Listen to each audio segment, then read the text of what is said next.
안녕하세요. 저는 피플앤테크놀로지에서 마케팅을 담당하고 있는 김경욱이라고 합니다. 저희 피플앤테크놀로지는 작업자 안정, 공장, 효율성 분야에서 IoT 통합 플랫폼 개발사로서 두각을 나타내고 있었는데요. 오늘은 스마트 호스피탈에 집중적으로 분석과 어떻게 저희 솔루션이 병원을 스마트하게 디지털라이제이션 할 수 있는지 알아보는 시간을 가지도록 하겠습니다.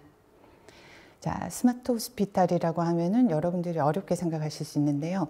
병원에 들어가셨을 때 수납이라던가 진료 기록이라던가 이런 것들을 모바일로 보실 수가 있죠. 쉽게 생각하시면 IoT가 병원 쪽에 들어가는 기술적인 솔루션과 서비스들이 그런 방식으로 쉽게 모바일 앱으로 녹아내린다고 생각을 하시면 되겠습니다. 자, 스마트 호스피탈이라 이것이 무엇이냐? IoT 기술이 있고 AI 기술이 있죠. 일단 데이터를 수집을 해야 되겠죠. 상태와 위치를 모아요. 그 다음에 그 데이터를 프로세스를 해서 AI 기술로 액셔너블한 아이템을 만듭니다. 그러면 액셔너블이 무엇일까요? 어떤 데이터를 가지고 왔을 때 그것을 분석을 해서 이러이러한 데이터가 있었으니 이러이러한 액션을 취해 주세요 라고 하는 것이겠죠. 그것이 모바일 헬스케어 기술과 접합하면 엔드 유저인 고객들, 그러니까 환자분들이나 케어하시는 분들, 보호자분들, 그리고 병원, 의료진, 그리고 병원 관리하시는 분들에게 모두에게 유용한 데이터가 만들어지게 됩니다. 그러면 스마트 호스피탈이 꼭 필요한 건가요? 라고 물어보시는 분들이 계시죠? 필요하죠.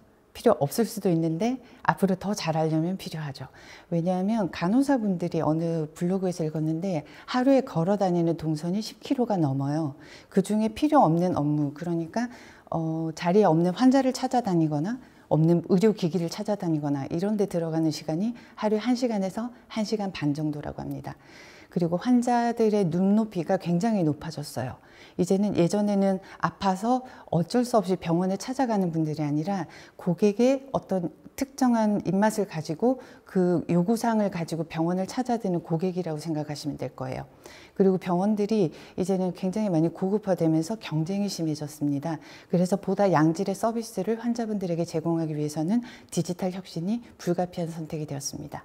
그래서 양질의 의료 서비스를 어떻게 제공해야 되느냐라는 질문 이전에 양질의 서비스가 무엇이냐라는 질문을 해야겠죠. 1번, 자동화를 해야 됩니다.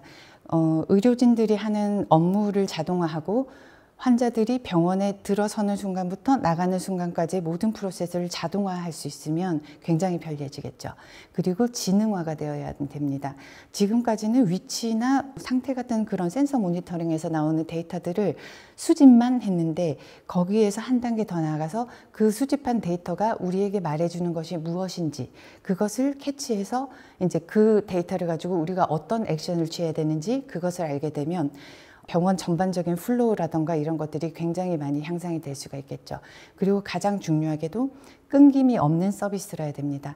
이 부분은 환자분들이 외래 진료를 체크인하는 순간부터 입원, 회복, 그 다음에 퇴원하는 순간까지 끊어지지 않는 유연한 서비스, 그것이 지금 저희가 추구하는 스마트 병원의 목적이라고 할 수 있겠습니다. 그러면 저희 프로덕트가 어떻게 구성이 되어 있는지 잠시 소개를 드리겠습니다. 솔루션은 일단 다 아시는 것처럼 IoT는 사물 인터넷이죠. 사물의 모든 것의 위치, 상태를 추적해서 거기에서 도출되는 데이터로 내가 이 다음에 어떤 액션을 취해야 될 것인지 그것을 알아내는 과정입니다. 저희 제품은 RTLS라고 리얼타임 로케이션 서비스, 실시간 위치 추적에서 시작이 된 제품인데요. 지금은 센서와 각종 의료기기까지 연계해서 끊김이 없는 진료, 끊김이 없는 서비스를 제공해 드리고 있습니다. 그게 어려우시다면 이제 저기 화면을 보시면은 모바일 앱의 주요 화면인데요. 간호사분들이 사용을 하실 수 있는 것이고 로그인을 해서 들어가시면은 자신에게 할당되어 있는 모든 의료기기가 리스트로 나오게 됩니다. 거기에 대한 검색어를 입력을 하시면 세 번째 보이는 화면이 자산의 위치가 병원 내 어느 층, 어느 병동, 어느 구역에 있는지 맵상에서 찾아보실 수 있습니다. 그리고 환자분들이 투약 시간인데 자리에 안 계시다. 그러면 환자분들도 기교 딱 똑같이 검색을 해서 찾아보실 수 있습니다. 자, 그러면 데이터를 어떻게 수집을 할까요? 저기 보이는 하드웨어는 USB 슬롯이 있죠. 저 슬롯을 보통 일반 병원의 천정을 보시면 AP라는 도구가 있을 거예요. 네트워크 장치인데요. 거기에 보면은 대부분 USB 포트가 있습니다. 그리고 저희와 이미 호환성 테스트를 마친 파트너사들, 주요 AP 제조사를 따지자면 시스코, HP 아루바, 삼성, 화웨이 등등의 업체들과 저희가 이미 연계 테스트가 완료가 된 상태고요. 만약에 저기 나와 있는 리스트에 있는 모델을 사용 중이시라면 플러그 앤 플레이로 꽂으시면 사용하실 수 있습니다. 여기는 예를 든 이미지인데요. 저렇게 보시는 것처럼 AP에 꽂으시면 플러그 앤 플레이가 됩니다. 그리고 저희가 올해 지금 추진하고 있는 것이 CCTV와 연동을 하는 것인데요. 병원뿐만 아니라 공장이나 다른 곳들에도 이제 CCTV가 굉장히 대중화가 많이 되어 있습니다. 그래서 CCTV에 있는 USB 포트에도 저것을 꽂아서 인프라를 적극 활용할 수 있는 방안으로 저희가 추진을 하고 있습니다. 그리고 현재 하나테크윈이라는 국내 굴지의 CCTV 제조사와 파트너십을 맺은 상태입니다. 그리고 실제 설치된 모습인데요. 저 병원이라던가 생산 라인, 여기는 병원 데스크죠. 그리고 AP에 꽂혀 있는 모습, CCTV에 꽂혀 있는 모습, 그리고 어디든지 USB 스캐너에서 파워를 공급받을 수 있으면 저희 데이터 수집 레이어인 USB 스캐너는 동작을 할 수가 있습니다. 자, 이제는 저희 솔루션이 어떤 서비스를 제공하는지 자세히 알아보도록 할까요? 저희 솔루션은 제일 왼쪽에 있는 태그들, 그러니까 웨어러블이라던가 임직원 태그들에서 BLE 시그널이 나오면 그것이 저희 스캐너에 도달하게 돼서 그 데이터가 저희 인두어 플러스 서버로 전송이 됩니다. 그 이후에 분석과 가공은 각각 유저 케이스에 따라서 달라지게 되죠. 그리고 첫 번째로는 자산 위치 모니터링입니다. 방금 보여드렸던 모바일 앱 화면에서 검색을 해서 물건의 위치를 알아내는 서비스입니다. 그리고 감염병으로부터 의료진과 환자들의 동선을 모니터링해서 컨택트 트레이싱, 그러니까 감염병 역학조사라고 하는 것이죠. 그것을 병원 건물 내에서 할 수 있도록 저희가 솔루션을 하나 준비해 보았습니다. 그리고 의료용 냉장고나 냉동고들이 많이 있는데요. 최근에 여러분들 많이 들어보셨겠지만 백신의 온도가 맞지 않아서 상했다. 모두 전량 폐기를 해야 된다. 이런 일들이 빈번히 발생을 합니다. 왜냐하면 의료약품, 시약, 혈액 샘플 등등은 굉장히 온도에 민감한 것들이거든요. 그리고 그것을 돈의 가치로 따질 수도 있겠지만 그 필요한 그 가치는 글쎄요. 여기에 조금 더 투자를 하시면은 조금 더 마음 놓고 관리를 하실 수 있지 않을까 싶습니다. 어떻게 동작을 하냐면요. 요만한 온도 센서가 있어요. 그것들을 냉장고에 설치를 하고 만약에 온도 이상이 발생할 경우에 2도 이상 올라가면 안 돼라고 했을 때 2도 이상 올라간다면 알람이 발생을 하게 돼서 간호사 혹은 그 냉장고에 담당하시는 분의 핸드폰으로 알람이 가게 돼 있습니다.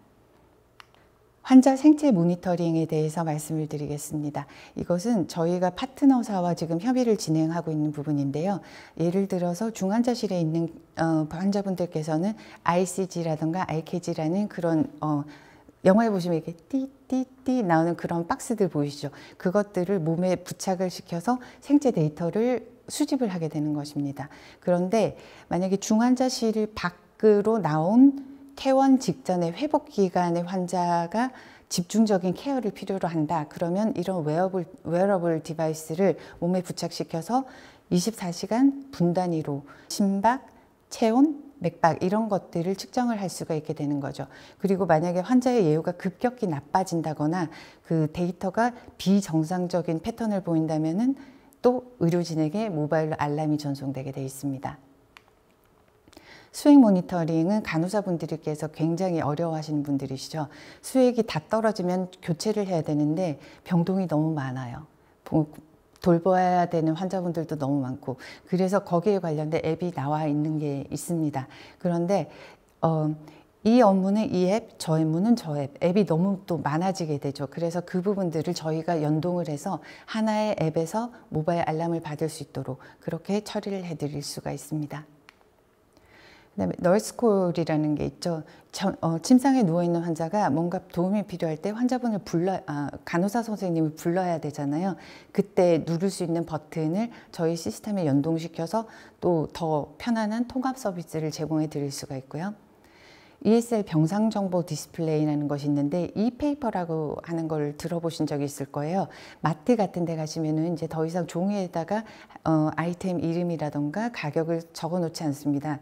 그것은 모두 디지털화가 되어 있어서요. 이페이퍼는 서버에서 전송되는 데이터를 디스플레이하게 되어 있어요. 그래서 그 기술을 병상에 적용을 했는데요. 환자의 이름과 퇴원 등등 어떤 증상인지 이런 것들을 이 페이퍼를 통해서 서버에서 전송을 하게 될 수가 있습니다. 그 부분에 대한 것도 저희 서버와 연동을 해서 조금 더 편리하게 병원 측에 제공을 해드리고 있고요.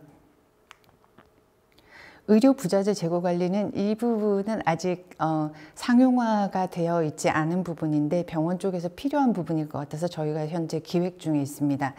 예를 들어서 병원에서 많이 사용하시는 소모용 용품들, 예를 들면 붕대, 소독약 등등은 무게 단위로 이제 주문을 하게 되잖아요.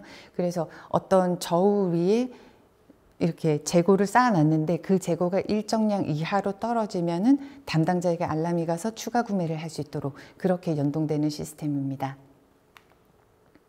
자, 위치 기반 모바일 앱 서비스는 아직 이미 여러분들한테 굉장히 익숙한 서비스일 수가 있는데요. 병원에 들어가셔서 어디 외과, 내과 이런 곳들을 찾아가야 된다면 맵이 필요하겠죠. 로케이션 베이스 서비스라고 해서 LBS, IoT의 초창기 쪽의 기술이었는데 아직도 유용하게 많이 사용하고 있습니다. 그리고 이번에 저희가 새롭게 개발한 것이 있는데요. 스마트 감염병 관리 시스템. 아까 말씀드렸던 것처럼 건물 내 감염병 역학조사 시스템입니다. 자, 이게 뭐예요? 라고 하시는 분들이 많으실 거예요. 왜냐하면 아시는 분들이 많이 없습니다. 왜냐하면 2020년 9월 전까지는 세상에 존재하지 않았던 물건이에요. 자, 그럼 이게 뭘까 알아보겠습니다. 빌딩 내 감염자 동선 추적이 왜 필요한가? 이번에 코비드-19 사태를 겪으면서 국민들께서는 그 역학조사는 방법이라던가 거기에서 가장 중점을 줘야 되는 부분들, 이 부분들에 대해서 굉장히 많이 편안하게 많은 정보와 지식을 가지게 되셨죠. 근데 가장 중요한 것은 시간. 감염병은 시간과의 싸움이죠. 감염병 확진자가 어디를 갔는지, 누구를 만났는지 더 빨리 파악을 할수록 그 감염병의 전염 속도를 늦춰줄 수가 있습니다. 그리고 빌딩의 입장에서 봤을 때는 코호트 격리라던가 전체 병동 폐쇄, 심지어는 전체 병원 폐쇄 이런 일들이 발생을 하면은 감염병이 이렇게 창궐하는 시대에 병원이 문을 닫으면 더 큰일이겠죠. 그리고 저희 방역당국과의 협력도 굉장히 중요합니다. 병원 내에서 감염자가 있었는데 여기 내에서만 다 조치를 취했어요. 하지만 그 감염자가 병원 밖으로 나갔을 때 그리고 거기 방문자들 같이 있었던 접촉자들이 건물 밖으로 나갔을 때는 분명히 방역당국과 협력할 수 있는 그런 공유가 가능한 파일 형식의 리포트가 필요하죠. 자, 그래서 컨택트 트레이싱 시스템의 핵심 목표는 1번 시간, 가장 중요한 거죠. 2번 데이터 공유와 협력. 이것이 없으면 감염병과는 싸울 수가 없습니다. 그리고 3번 사회적 거리두기. 이 부분은 역학조사와는 약간 거리가 있는 것처럼 느껴질 텐데요. 한 가지 더 들어가 있는 기능이 어떠한 구역 내에 제한된 인원을 넘어서는 인원이 존재할 경우 빌딩 관리자에게 알람이 갈 수 있도록 그런 시스템의 기능을 하나 추가를 해봤습니다. 자, 그리고 시스템을 유용해야 되겠죠. 코비드가 처음도 아니고 마지막도 아닐 우리가 어쩌면 슬프지만 겪어야 되는 팬데믹의 한 첫 장일지도 몰라요.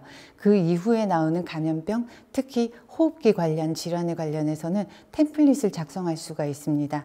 그래서 접촉 시간과 거리 이런 variable이라고 조건값들을 바꿔가면서 템플릿으로 만들어서 사용을 하실 수가 있습니다. 자, 그리고 개발 중점 사항은 아까 말씀드렸던 건데요. 시간만 한 번 더 말씀드리겠습니다. 어떻게 강조를 해도 더 해야 되는 거죠. 감염병 발생 시 가장 중요한 것, 시간입니다. 그러면은 저희 뭐 일반 IoT 솔루션 개요랑 비슷한데요. 태그에서 정보를 뽑아서 USB 스캐너가 서버로 보냅니다. 그럼 그 서버에서 데이터 제너레이션이라는 분석 알고리즘을 통해서 접촉자와 그 확진자가 다녔던 동선을 파악하게 되고 거기에 나온 결과는 리포트라는 데이터로 나오게 되어 있습니다. 자, 그러면 화면을 한번 보실까요? 저희 첫 화면입니다. 여기에서는 지금까지 진행되었던 확진자에 대한 접촉자 검색의 히스토리가 나와 있고요.